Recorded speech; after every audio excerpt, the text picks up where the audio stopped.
Bawat hibla ng buhay ay may tinatagong liwanag. Sa channel na to, malalaman ng tunay na kwento. Mula sa simula hanggang sa wakas. Ihanda ang sarili sa mga bagong kaalaman. Panoorin natin ang video ng Mensahero ng Silangan.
Masayang balita mga Ophirians, ito ang pagpapatuloy ng Mystery Babylon. Muli kaming nagpapaalala na panoorin muna ang Creation series bago magpatuloy sa Babylon series para maunawaan itong video. Gagamit po ulit tayo ng mga guide question. Ang Tower of Babel ba ay literal at physical structure o ito ay symbolic lamang? Saan matatagpuan ang ancient at New Age Towers of Babel? Sa sinundang video, inilahad natin kung sino ang serpent seed na sumakay din sa Noah's Ark at sa kanila nagsimula ang serpent seed pagkatapos ng baha hanggang sa kasalukuyang panahon. Sinabi din natin na hindi talaga tuluyang papatayin ang serpent seed para matupad ang sumpa na binitawan ng Elohim dahil sa pagkakasala ni Adam and Eve. Matatagpuan yan sa Genesis 3:15. And I will put enmity between thee and the woman, and between thy seed and her seed. It shall bruise thy head, and thou shalt bruise his heel. Ang itinuturing na pinakamatandang sibilisasyon sa mundo ay matatagpuan sa Mesopotamia kung saan naroon ang Babylon. Sa mga lugar ng Mesopotamia, natagpuan ng mga archaeologists ang pinakamatandang mga relics of ancient civilization. Ngunit sila ay naguguluhan dahil bandang huli may mga natagpuang relics na higit pang matanda kaysa sa sibilisasyon ng Mesopotamia. Kung archaeology ang pagbabatayan, may mga relics na mas matanda pa sa panahon ni Adam and Eve. Ibig sabihin, mula yan sa civilization ng first couple. Ang mga sumunod na wave of relics ay mula sa sibilisasyon ni Cain hanggang sa inabutan ng baha. Ang mga relics naman mula sa huling bahagi ng sibilisasyon ni Cain na inabutan ng baha ay humahalo sa mga relics na nagsimula pagkatapos ng baha. So, mahirap po maglagay ng cut-off sa panahon dahil ang baha ay hindi naman umabot ng ilang taon. Diyan pumapasok ang gray area o kalituhan kapag i-reconcile na ang mga impormasyon ng Biblia at archaeology. May isa pang mahalaga na dapat tandaan. Ang pinakasentro ng sibilisasyon ni Cain ay matatagpuan sa silangang bahagi ng mundo at hindi natin pwedeng alisin ang posibilidad na kumalat din ang kanyang lahi sa ibang panig ng mundo bago pa man ang baha. Kaya huwag kayong magugulat kung may mga relics sa ibang panig ng mundo mula pa sa panahon bago ang baha na humalo din sa relics mula naman sa panahon ng first couple. Ngayon, kung i-categorize pala natin ang mga relics na maaaring matagpuan ng mga archaeologists, ito ay mahahati sa tatlo. Una, panahon ng first couple. Pangalawa, panahon ni Adam and Eve hanggang sa baha. At pangatlo, panahon pagkatapos ng baha. Maituturing natin ang Mesopotamia na pinakamatandang sibilisasyon mula nung naganap ang baha. Doon muling lumutang ang serpent seed na nagmula sa panahon ni Cain. Sina Ama na galing sa lahi at sibilisasyon ni Cain ang naging tulay ng serpent seed at siya din ang naging conduit ng sibilisasyon at ideolohiya mula sa panahon ni Cain papunta sa kasalukuyang computer age. Ngayon, balikan natin ang panahon sa Mesopotamia. Paano nagkaroon ng ideya ang mga tao na magtayo ng Tower of Babel pagkatapos ng baha? Tandaan na ang mga taong ito ay wala pang alam. Nagsisimula pa lang ulit silang aralin ang kapaligiran. Pero bakit napakabilis naman yata at napaka-advance agad ng kanilang kaalaman? Ang paggawa ng bricks at tar ay chemistry. Ang paggawa ng malalaking structure ay nangangailangan ng architecture, civil at geodetic engineering. At tandaan din natin na walang kinalaman sina Noah at Shem sa pagtatayo ng Tower of Babel dahil hindi yan inspired ng Elohim. Dahil dyan, lumalabas na ang key persons or mga mastermind ay sina Ham at Japheth sa pangunguna ni Naama. Ang karisma at ideolohiya ni Naama ang nagbuklod sa mga tao upang magkaisa at muling magtayo ng city at tower. Ang pagtatayo ng city at tower ay madaling na-conceptualize ng mga tao mula sa sibilisasyon ni Cain. Paano namin nasabi? Ang kasagutan ay matatagpuan sa Japan. Taong 1985, nadiskubre ng isang diver ang isang megalithic structure sa ilalim ng dagat sa Yonaguni, Japan. Ang Yonaguni Island ang southernmost island ng Japan na pinakamalapit sa Pilipinas. Itong Yonaguni Island ay dating konektado ng isang land bridge sa Taiwan noong huling ice age about 10,000 years ago. Ang bahaging ito ay nakalitaw pa sa tubig hanggang 6,000 to 8,000 years ago ayon sa estimate ng mga geoscientists. Ang discovery sa Yonaguni ay umani ng sari-saring kontrobersya dahil iginigiit ng Western mainstream scientists na ang structure daw ay natural formation lamang. Tingnan niyong mabuti ang mga larawan para mapagtanto kung natural formations lang ang mga yan. Bakit iginigiit ng mga Western scientists na yan ay natural formations? Ang nakikita naming dahilan ay marirewrite kasi ang buong history ng mundo. Lulutang ang timeline ng Biblia at mawawala ng saysay ang timeline na ginawa ng mga Western scientists. Ayon kay Graham Hancock, isang pamusong writer, ang hindi daw pagbibigay ng kaukulang atensyon na aralin ang istruktura ay isang malaking failure ng scientific community. Ayon naman kay Professor Masaki Kimura, isang Japanese marine geologist, ang istruktura ay maaaring ginawa 2,000 to 3,000 years ago. Kung naaalala pa ang nakaraang video ng River Series at Creation Series, na ipakita na natin na ang Pilipinas ang land of Havilah ng Genesis. Ang lupain ng Pilipinas ang East of Eden. Sa lupain ng Pilipinas, inilagay ang Garden of Eden dahil sa maganda nating klima. Ngayon, noong si Cain ay pinalayas mula sa lupain ng Havilah, siya ay napunta sa Land of Nod sa east o silangan pa rin ng Eden. Ang mga location na yan ay lalong lilinaw sa inyo kapag nailabas na natin ang world territories. Bigyan nyo lang po kami ng kunti pang panahon. Bago ang baha, ang sea level ay napakababa pa. Hindi imposibleng nakatawid pa si Cain. Hindi rin natin pwedeng alisin ang papel na ginampanan ng mga Nephilim na maaaring tumulong kay Cain. Tandaan natin na mula noong umalis na si Cain sa lupain, wala na siya sa custody ng Elohim. Nalipat na siya kay Lucifer. Matatagpuan ang supporting verse niyan sa 1 John chapter 3 verse 12. Do not be like Cain, who belonged to the evil one and murdered his brother. And why did he murder him? Because his own actions were evil and his brothers were righteous. Pababayaan ba si Cain ng kampo ni Lucifer? Siyempre hindi. Napaka-espesyal ni Cain para kay Lucifer. Diyan pumasok ang role ng mga Nephilim bilang mga watchers nitong bagong sibol na lahi ng serpent seeds. Balikan natin ang Yunaguni Monument. Para sa Ophirian heritage, ang Yunaguni Monument ay may malaking kaugnayan sa foundation ng Mystery Babylon dahil diyan nagsimula si Cain kasama ang mga natitirang lahi ng first couple na galing naman sa Africa. Matapos ang baha at pagtaas ng sea level, malaking bahagi ng Land of Nod at ng city ni Cain ang tuluyang nalubog sa ilalim ng dagat hanggang ngayon. Itinuturing ng Ophirian heritage ang Yunaguni Monument na bahagi ng city ni Cain dahil kalapit ito ng Havilah. Higit sa lahat, titigan niyong mabuti ang isang larawan na kuha ng mga researchers.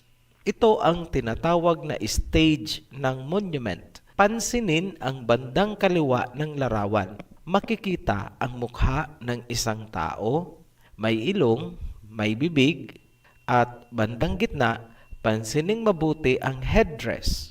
Kapansin-pansin ang malaking hawig nito sa mga headdress ng mga Egyptian pharaoh. May mga observers na nagsasabi na kagaya daw ng sa mga Aztecs. Ngunit ang parang buhok na nakaukit ay isang depiction ng mga stripes sa Egyptian headdress. Nagkataon lang ba na ang nakaukit sa stage ng Yunaguni Monument ay magkahawig sa gamit ng mga pharaoh? Hindi po. Unang-una, ang Egypt ay galing kay Ham. Si Ham ay anak ni Naama at si Naama ay galing sa lahi ni Cain. Pangalawa, ang Yunaguni Monument ay isang hugis pyramid, kaya nga tinaguri ang Pyramid of Japan. Saan ba nakatayo ang pinakapamusong pyramid? Sa Egypt. Ano ang suot ng mga pharaoh? Headdress na katulad ng nasa carving sa stage ng Yunaguni Monument. Ano ang nakalagay sa headdress ng Egyptian pharaoh? Serpent. Ano ba ang lahi ni Ham, Naama at Cain? Serpent. Nagkataon lang ba ang mga pagkakaugnay ng pyramid, headdress,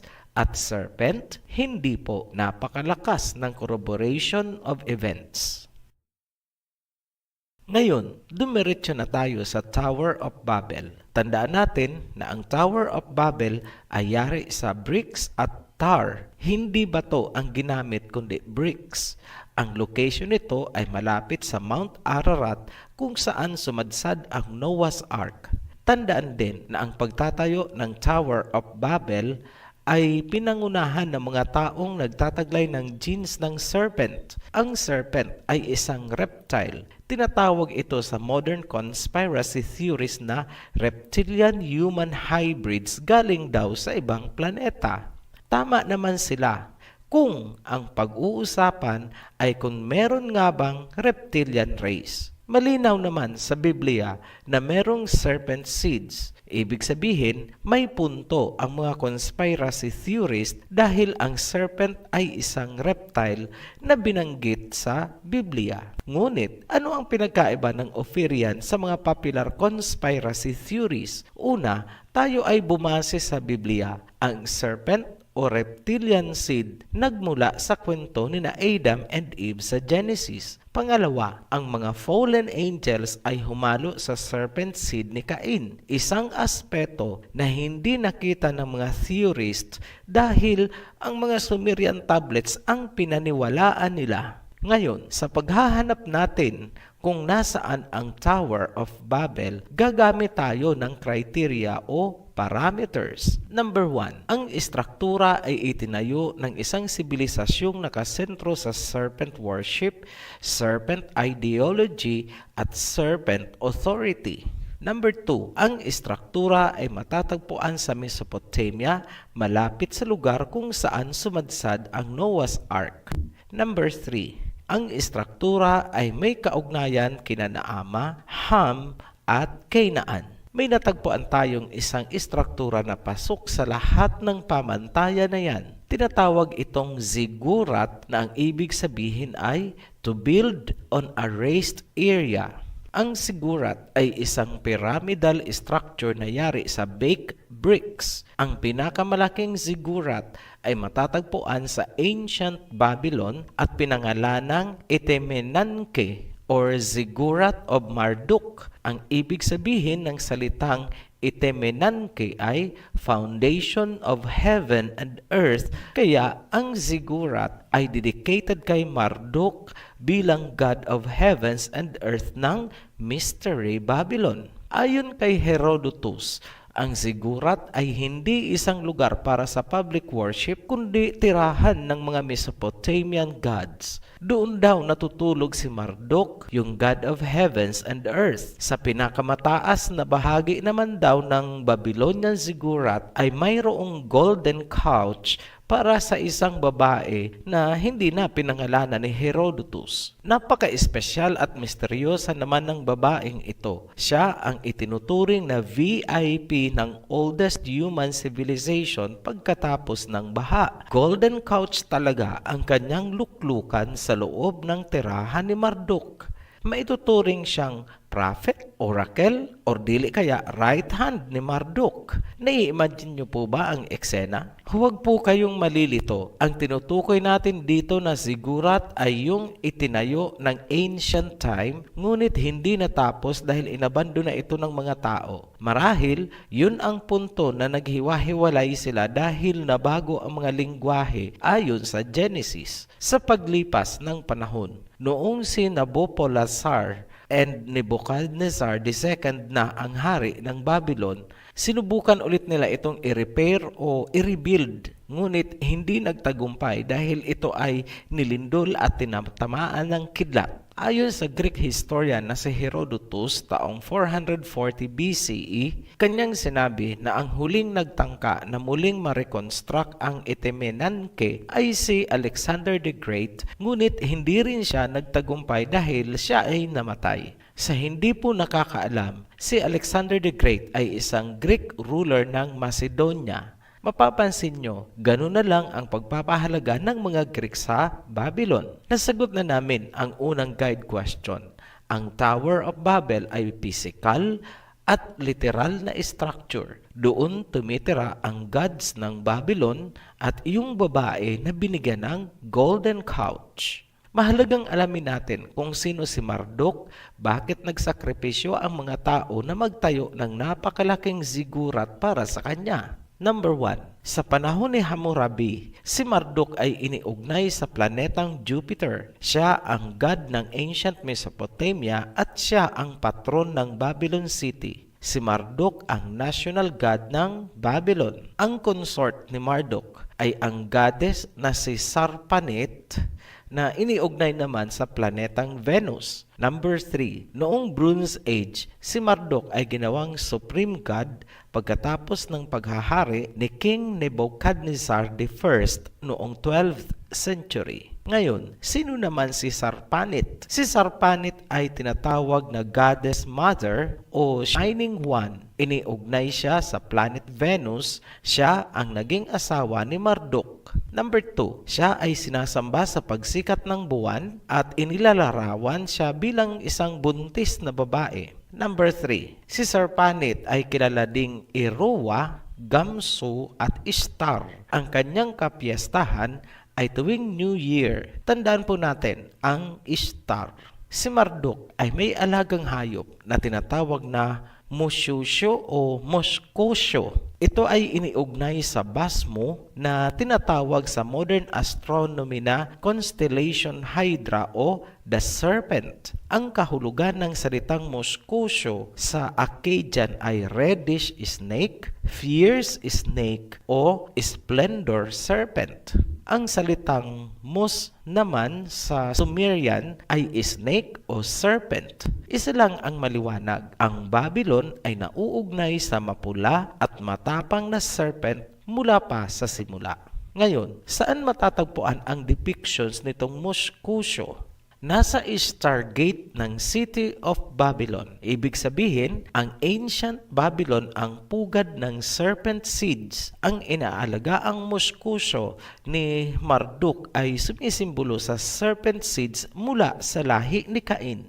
Ang mahiwagang babae na nilagyan ng golden couch sa ancient Itemenanke ni Marduk ay si Naama. Si Sarpanit naman at Ishtar ay iisa lamang. Siya ang goddess of love and sex ng Babylon. Ang mga memorabilia ng Ancient Babylon ay preneserba ng Pergamon Museum ng Berlin, Germany. Ophirian, tumutugma ba ang information mula sa Biblia na si Nimrod daw ang nagtayo ng Babylon? Yes, makikita ang personahe ni Nimrod sa mga artifacts ng Greeks. Kung napapansin nyo ang sinabi sa Jubilees, ang umalis papuntang Africa ay si Ham, Mizraim at Cush. Hindi sinabing kasama si Nimrod. Genesis chapter 10 verse 8. And Cush begat Nimrod. He began to be a mighty one in the earth, and the beginning of his kingdom was Babel, and Erech, and Akkad, and Calne in the land of Shinar. In other Bible versions, ang Babel po ay nakasulat Babylon. Maliwanag na si Nimrod ay hindi umalis sa Mesopotamia noong naghiwa-hiwalay ang mga tao sa Towers of Babel. Katunayan, kay Nimrod nagsimula ang Babylonians and Akkadians. At kung naaalala nyo ang sinundang video, sinabi sa Jubilees na ang pumunta sa Africa matapos paghati-hati ni Noah ang mundo ay sina Ham, Cush at Mizraim. Si Canaan ay nagpaiwan pagdating sa Lebanon. Ibig sabihin, naging magkapit-bahay sina Canaan at Nimrod. Si Nimrod ba ay galing din sa serpent? Yes, kasi apo siya ni Ham. Ngayon, magkapit-bahay lang ang Canaan at Babylon. Hindi natin maaalis ang posibilidad ng intermarriages sa pagitan nila. Ibig sabihin, ang malakas na serpent seed galing sa lahi ni Canaan ay buhay na buhay sa maraming Babylonians. Ngayon, nasaan ang lahi ni Japheth? Bago nagkahiwa-hiwalay, ang lahi ni Japheth ay higit na mahaba ang panahong inilagi sa piling ng lahi ni Ham sa Mesopotamia. Samantalang, ang lahi naman ni Shem, pababa kay Eber, ay humiwalay na at pumunta sa Mesha o modern-day Iran. Ngayon, meron pa bang mga Nephilim matapos ang baha? Meron. Naniniwala ang Ophirian heritage na ang mga Nephilim o fallen angels ang mga naging gods ng ancient Sumerian and Babylonian na binigyan nila ng iba't ibang pangalan. Kaya, ang sabi sa mythology ng Sumerians, ang gods nila ay galing sa heavens kasi nga mga fallen angels o Nephilim. Ngayon, tinuruan ng mga fallen angels ng advanced technology ang Mesopotamia at Babylon sa iba't ibang larangan ng science hanggang sa health and medicine. Noong bumagsak na ang Babylon, ang nagpatuloy ng nasimulang civilization ay ang mga Greeks hanggang kumalat na sa Europe. Kaya huwag kayong magtataka kung ang father of medicine ay Greek at ang simbolo ng medicine ay serpent dahil Babylon ang pinanggalingan. Huwag ding magtataka kung bakit ninais ng Gregong si Alexander the Great na muling i-reconstruct ang zigurat ng Babylon. Yan kasi ang cradle of civilization ng mga Greeks. Sa mahabang panahon, itinuturing na ang cradle of Western civilization ay ang Mesopotamia. Isang patunay lang ang serpent trademark na simbolo ng medisina. Kung aanalisahin natin, sa panahon ng Ancient Babylon, ang tao ay dalawang klase, serpent seed carrier at hindi carrier. Yung mga hindi carrier ay ang galing kay Shem at ang iba ay galing kay Japheth. Napanatili ni Shem ang pure seeds dahil humiwalay siya sa Babylonian civilization. Hindi rin na-contaminate ng Nephilim seeds ang lahi ni Shem dahil sa pagpapatnubay ni Noah. Tandaan, magkapit-bahay at magkamag-anak si Canaan at Babylon. Si Canaan ang sobrang wild pagdating sa strange flesh. Paano namin nasabi? Kay Canaan galing ang Sodom at Gomorrah. Ang Babylon ay liberated civilization, kaya magkasundo sila ni Canaan. At yun naman ang gustong-gusto ng mga Nephilim. Ang lahi ni Japheth na humalo sa serpent race sa Babylon ay nalahian ng serpent seeds at ang iba ay Nephilim seeds naman. May mga parehong nagtaglay ng serpent at Nephilim seeds At yun ang naging pinaka-royal elite. Kumbaga, naging royal bloodline. Noong bumagsak na ang Babylon, humiwalay na ang lahi ni Japheth. Taglay na nila sa populasyon ang serpent at Nephilim genes. Ang pinakamatatalino, agresibo at liberated ay ang may kombinasyon ng serpent at Nephilim genes.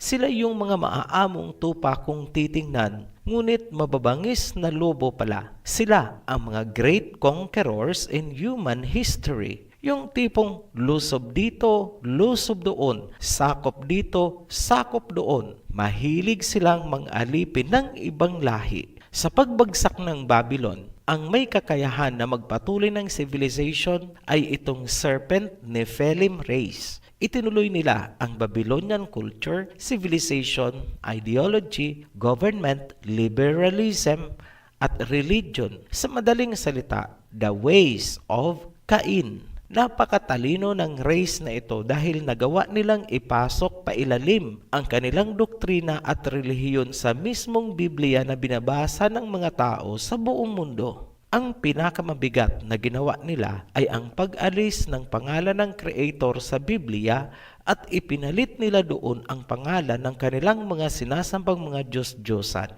Isa lang yan sa halimbawa, ngunit tatalakayin natin yan ng mas malinaw sa hiwalay na video. Ngayon, anong civilization at saan matatagpuan ang serpent Nephilim race at ano-ano ang palatandaan ng kanilang civilization?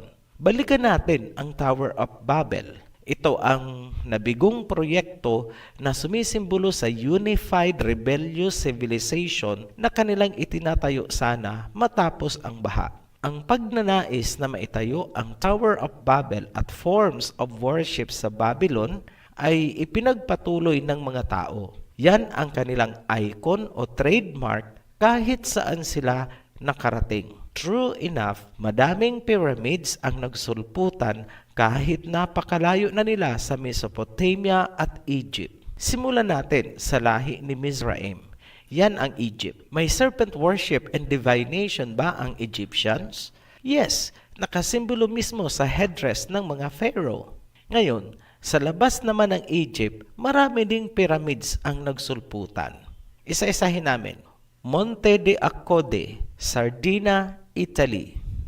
Pyramid of Cestius, Rome, Italy. Nubian Pyramids, Sudan, Africa. La Quemada Votive Pyramid, Mexico. Great Pyramid of Cholula, Mexico. Monk's Mound, Cahucaya, USA. Soko, Java. Prang Kokher, Cambodia. Pyramid of the Sun, Mexico, State of Mexico. Pyramid of the Moon, Mexico, State of Mexico. Ilan lamang yan sa mga examples na ating ipinakita. Pansinin nyo na ang mga pyramids na yan ay itinayo during ancient times. Naniniwala ang Ophirian heritage na ang mga pyramids na yan ay inspired sa Tower of Babel na hindi natapos dahil sa paghihiwa-hiwalay ng mga tao. Sa makabagong panahon, hindi na praktikal ang pagtatayo ng pyramid dahil sa laki ng espasyo na kakailanganin at perang gugugulin. Ngunit may mga nagtayo pa rin ba ng pyramids? Meron. Modified na po ang kanilang version, ngunit iisa pa rin ang pinanggagalingan ng idea. Pansinin niyo po ang mga obelisks. Maraming mga scholars ang nagsasabi na ang obelisk ay simbolo ng phallic worship. Ngunit sa ating pagsasaliksik, nakita natin na ang obelisk ay mas nauugnay sa ancient Babylon na naipasa sa Egypt. Ang obelisk ay modified version lamang ng pyramid at ang pyramid ay simbolo ng Tower of Babel. By definition, maituturing na obelisk ang isang structure kung ito ay poste na itinayo, may apat na side at ang dulo ay pyramid. Saan at anong mga bansa ang maraming obelisks? Number 1, the obelisk of Aksum sa Ethiopia. Number 2, Hertenhald Hoheward, Nordrhein Westphalen, Germany. Number 3, Obelisk, Carolinenplatz, Germany. Number 4, the obelisk of Theodosius I, Istanbul. Number 5, the obelisk of the Bose Bridge, Greece. Number 6, the obelisk at Karnak, Egypt. Number 7, the obelisk in Place de la Concorde, Paris. Number 8, Cleopatra Needle Obelisk, New York City. Number 9, Cleopatra Needle in London. Number 10, Monument to the People's Heroes, Beijing. Number 11, Monument to the People's Heroes, Shanghai. Number 12, Heroes City, St. Petersburg, Russia. Number 13, Washington Obelisk, the biggest of them all, reaching the heavens. Sa lahat ng obelisk na naipakita natin, ang naiiba ay ang obelisk ng China, Russia, at Aksum sa Ethiopia. Ang obelisk ng Aksum ay rounded ang pinakadulo. Ang pinakamalaking obelisk naman ng Russia na matatagpuan sa kanilang Heroes City ay pentahedral, meaning 5 sides, at ang cross-section ay star. Ang mga maliliit na obelisk ng Russia na nag-qualify sa definition ng obelisk ay halos lahat nasa loob ng Europe. Ang People's Heroes Monument ng China sa Beijing at Shanghai ay tila hindi qualified sa typical na obelisk, kundi simpleng Heroes Monument lamang dahil hindi siya pasok sa karakteristik ng obelisk. Ngayon, anong lugar o bansa sa mundo ang may pinakamaraming obelisks? Rome. Nasa Roma po ang pinakamaraming obelisk. Panoorin nyo na lang po ang mga pictures na aming ipa-flash.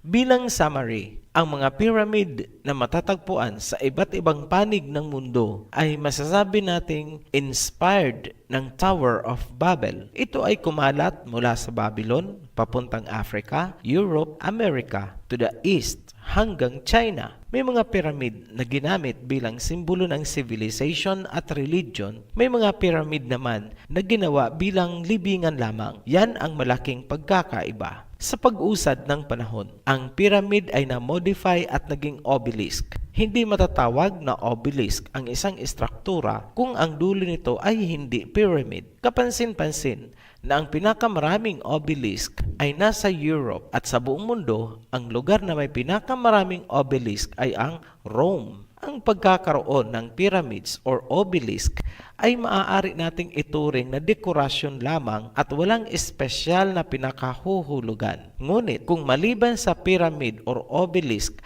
ay meron ding positibong kaugnayan sa serpent divination ng Mesopotamia at Babylon, masasabi nating mayroong mas malalim na kahulugan ang obelisk at yan ay hindi dekorasyon lamang. Ang Tower of Babel na naging pyramid at obelisk ay simbolo ng pagkakaisa sa isang ideolohiya at civilization na laban sa kagustuhan ng Creator. Subalit, kung ito ay itinayo bilang paggunita sa kadakilaan ng mga bayani at walang bahid ng Babylonian at Egyptian ideology, masasabi natin ito ay simpleng dekorasyon o monumento lamang. Kapag ang pyramid or obelisk ay sumabay sa serpent divination, lalo na't kung may history ng pagiging oppressor, malakas na indikasyon na may serpent seed sa civilization na yan. Sa aming pagbabalik, ihahayag namin kung sino ang pasimuno o nag-establish ng serpent divination at hanggang saang lugar ito umabot. Magugulat kayo sa inyong matutuklasan. Ipapakita namin sa inyo ang katotohanan ng sinasabi sa Biblia na I will put enmity between your seed and her seed. Muli po kaming nagpapasalamat sa inyong walang sawang pagsubaybay sa ating mga videos. Welcome po ulit natin ang ating mga new subscribers. Suggestion lang po sa mga baguhan, mas madali nyong mauunawaan kung panunuorin nyo ang mga videos gamit ang playlist. Hanggang sa muli, be blessed, Operians! Tunay nga ninyong tuklasin. Kung kayo'y natuto o naliwanagan, pakisuportahan ang ating video sa pamagitan ng likes and subscribes. Muli, maraming salamat sa panunood. Kita-kits sa susunod na video na Mensahero ng Silangan.